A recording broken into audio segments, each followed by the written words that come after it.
여러분, 안녕하세요. 오늘 저희가 함께 분석해 볼 주제는요. 최근 몇 년간 국내 보험 시장에서 정말이지 가장 극적이고 또 혼란스러웠던 사건입니다. 바로 간병인 보험 시장의 그야말로 걷잡을 수 없는 흥망성쇠에 대한 이야기인데요. 이게 참 처음엔 정말 좋은 의도로 시작된 제도가 어떻게 통제불능의 상태로까지 빠져들 수 있는지 그 과정을 아주 적나라하게 보여주는 충격적인 사례거든요. 오늘 이 해설을 통해서요. 그 화려했던 호황의 이면에 숨겨진 진짜 숫자들, 그리고 치명적인 구조적 문제점들을 아주 명확하게 파헤쳐 보겠습니다. 자, 그럼 바로 본론으로 들어가 볼까요? 500배. 네, 여러분. 잘못 들으신 거 아닙니다. 오타도 아니고요.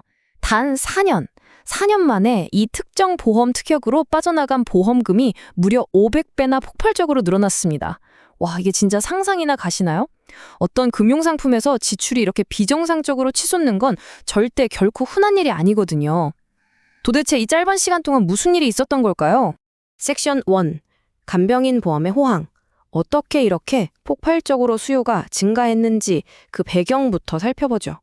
관련 데이터를 살펴보면 상황이 얼마나 급박하게 돌아갔는지 한눈에 알 수 있습니다.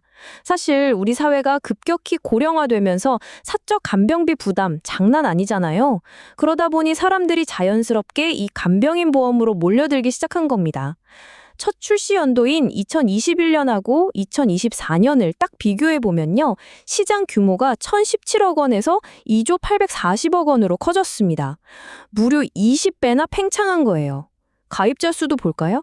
약 52만 명에서 390만 명으로 어마어마하게 뛰었죠. 주계약도 아니고 그냥 특약 상품 규모가 조 단위로 커졌다는 건 이건 뭐 업계에서도 전례를 찾기 힘든 그야말로 초대박 호황이었습니다. 섹션 2. 500배 폭증한 보험금.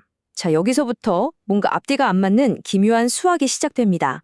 우리가 상식적으로 생각해보면요. 가입자가 늘어나면 당연히 보험사로 들어오는 수입도 늘어야겠죠? 실제로 2024년 기준으로 보험료 수입은 전년 대비 60.3% 증가했습니다. 오, 꽤 괜찮은 수치죠? 그런데 문제는 나가는 돈이었습니다. 가입자들에게 지급된 보험금이 4,821억 원으로 그야말로 비현실적인 폭증세를 보여준 거예요. 들어오는 돈보다 나가는 돈이 압도적으로 많아진 겁니다. 그 결과 어떻게 됐느냐. 일부 보험사들의 손해율이 무려 120%를 훌쩍 넘겨버렸어요. 쉽게 말해서 고객한테 100원을 받아서 120원 이상을 내어주고 있었다는 겁니다. 완전히 밑 빠진 독에 물 붓기였던 거죠. 여기서 더 충격적인 건 그냥 가입자 수가 많아져서 총액이 늘어난 게 아니라는 겁니다. 진짜 문제는 개개인이 청구하는 금액 자체가 아주 기형적으로 부풀어 올랐다는 데 있어요. 숫자를 자세히 들여다보면 1인당 지급된 보험금이 2021년에는 평균 120만 원이었거든요. 그런데 2024년에는 이게 205만 원으로 70.8%나 껑충 뛰었습니다. 한 사람당 받아가는 돈이 이렇게까지 단기간에 늘어났다는 거. 이거 뭔가 이상하지 않나요? 섹션 3. 허점과 도덕적 해이. 자, 이 부분에서 본격적으로 시스템이 붕괴된 핵심 원인이 등장합니다. 여기서 가장 주목해야 할 점은요. 이 모든 사태의 근본적인 원인이 애초에 보험을 잘못 설계한 데 있었다는 겁니다. 바로 정액 지급 구조라는 건데요. 이게 뭐냐면 환자가 실제로 간병인한테 얼마를 줬는지 영수증을 깐깐하게 확인하는 게 아니에요. 그냥 저 간병인 썼어요 라는 사실만 증명하면 하루에 딱 정해진 금액을 무조건 지급하는 방식이었던 겁니다. 여러분 한번 상상해 보세요. 내가 실제로 쓴 돈보다 보험금으로 받는 돈이 더 많다면 어떨까요? 당연히 유혹이 생기겠죠. 이 구조 자체가 아주 완벽하게 도덕적 해이를 부추기는 온상이 되어버린 겁니다. 이렇게 시스템에 커다란 구멍이 있다는 게 알려지니까 정말 기상천외한 악용 사례들이 쏟아져 나오기 시작했습니다. 자기 가족을 간병인으로 등록해서 허위로 돈을 타내거나 간병인한테 돈을 줬다가 뒤로 다시 돌려받는 소위 페이백 수법이 아주 만연했죠. 게다가 더 심각한 건 병원이나 간병업체, 전문 브로커들까지 아주 조직적으로 연계해서 판을 키웠다는 겁니다. 심지어는요, 보험을 파는 설계사가 본인이 직접 위장 간병업체를 차려놓고 보험금을 쏙쏙 빼먹다 적발된 사례까지 있었어요. 한마디로 시스템의 허점을 타고 돈이 그야말로 줄줄 새어나갔던 겁니다. 그렇다면 이 상황에서 보험사들은 단순히 사기당한 억울한 피해자일까요? 그들의 행보를 스텝별로 찬찬히 뜯어보면 전혀 그렇지가 않습니다. 처음엔 보험사들도 시장을 선점하려고 아주 공격적으로 경쟁을 벌였거든요. 나중에 어떤 리스크가 돌아올지 제대로 된 계산도 없이 하루 보장 한도를 경쟁적으로 막 20만 원까지 무분별하게 올려버렸습니다. 그러다가 결국 앞서 말씀드린 120%라는 감당 못할 손해율이 부메랑이 되어 돌아오니까 그제야 아차 싶었는지 한도를 10만 원, 15만 원 수준으로 한급히 깎아내리기 시작한 거죠. 그야말로 전형적인 일단 팔고 보자, 수습은 나중에 하고 식의 무책임한 행태였습니다. 섹션 4. 축소되는 보장, 그 후유증. 결국 진짜 대가를 치르는 건 누구일까요? 이 사태의 핵심이자 가장 안타까운 결론이 바로 여기에 있습니다.